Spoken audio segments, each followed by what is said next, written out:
Hi friends, എല്ലാവർക്കും daily English class റൂമിൻ്റെ പുതിയൊരു വീഡിയോയിലേക്ക് സ്വാഗതം.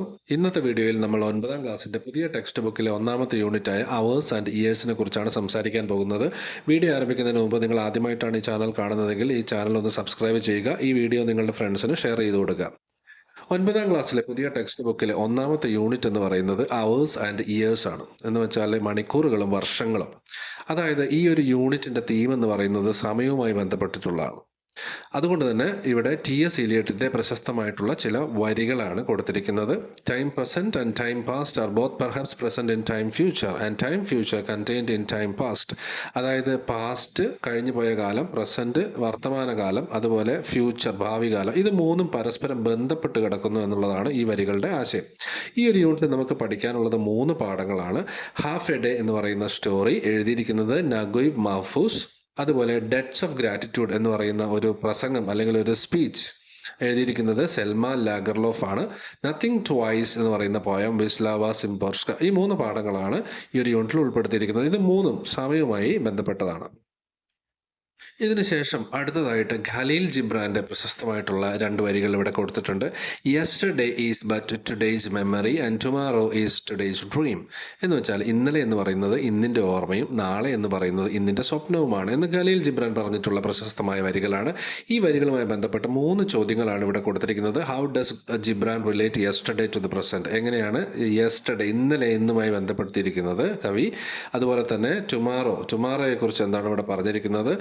ഈ 2 വരികൾ സമയത്തെക്കുറിച്ച് അല്ലെ സമയത്തിൻ്റെ കടന്നുപോക്കിനെ കുറിച്ച് എന്താണ് പറഞ്ഞിരിക്കുന്നത് ഡിസ്കസ് ചെയ്യാനുള്ള 3ാമത്തെ ചോദ്യം. ഈ 3 ചോദ്യത്തിൻ്റെ ഉത്തരം നമുക്ക് ഈ രീതിയിൽ എഴുതാം. ഒന്നാമത്തെ ചോദ്യം, how does Gibran relate yesterday to the present? എങ്ങനെയാണ് ഖലീൽ ജിബ്രാൻ ഇന്നലെ ഇന്നുമായി ബന്ധപ്പെടുത്തിയിരിക്കുന്നത്? Gibran suggest that yesterday is connected to the present as a mere memory. ഒരു ഓർമ്മ മാത്രമായിട്ടാണ് ഇന്നലെ നമുക്ക് ഇന്നുമായിട്ട് കണക്ട് ചെയ്യാൻ കഴിയുന്നത്. It is not something we can change. നമുക്ക് മാറ്റം വരുത്താൻ കഴിയുന്നതല്ല. കഴിഞ്ഞുപോയ കാര്യങ്ങൾ നമുക്ക് ഇനി മാറ്റം വരുത്താൻ കഴിയില്ല. But rather a collection of experiences and lessons that shape our understanding of today. ഇന്ന് എന്ന് പറയുന്ന യാഥാർത്ഥ്യത്തെ മനസ്സിലാക്കാൻ വേണ്ടി നമ്മളെ സഹായിക്കുന്ന മെമ്മറി, ഓർമ്മകളാണ് യെസ്റ്റർഡേ എന്ന് പറയുന്നത്. 2ാമത്തെ ചോദ്യം, how is tomorrow presented in these lines? ഈ വരികളിൽ എങ്ങനെയാണ് നാളെക്കുറിച്ച് എന്താണ് സൂചിപ്പിച്ചിരിക്കുന്നത്? Tomorrow is portrayed as today's dream. ഇന്നിൻ്റെ സ്വപ്നമായിട്ടാണ് നാളെക്കുറിച്ച് പറഞ്ഞിരിക്കുന്നത്. It represents our aspirations, hopes and possibilities for future. ഭാവിയിലെ നമ്മുടെ സ്വപ്നങ്ങളും പ്രതീക്ഷകളും ഒക്കെയാണ് നാളെ എന്നുള്ളത് കൊണ്ട് അല്ലെ ടുമാറോ എന്നുള്ളത് കൊണ്ട് ഇവിടെ ഉദ്ദേശിക്കുന്നത്. 3ാമത്തെ ചോദ്യം, what do this line suggest about the passage of time? അപ്പോൾ സമയത്തിൻ്റെ പോക്കിനെ കുറിച്ച് ഈ വരികൾ എന്താണ് നമ്മളെ മനസ്സിലാക്കി തരുന്നത്? ദ പാസ്റ്റ്, അതായത് ഇന്നലെ, ദ ഫ്യൂച്ചർ നാളെ, coexist within us in the present moment. ഇത് രണ്ടും ഒരുമിച്ച് നമ്മുടെ ഈ പ്രസൻറ്റ് എന്ന് പറയുന്ന ഈ വർത്തമാനകാലത്തിൽ നമ്മുടെ കൂടെയുണ്ട്. By embracing both our memories and dreams we can find balance and live more fully in the now. അപ്പോൾ ഇത് രണ്ടും നമ്മൾ ശരിയായ രീതിയിൽ മനസ്സിലാക്കിയാൽ നമുക്ക് ഇന്ന് എന്ന് പറയുന്ന അല്ലെങ്കിൽ നൗ എന്ന് പറയുന്നതിൽ നമുക്ക് സന്തോഷമായിട്ട് ജീവിക്കാൻ കഴിയും.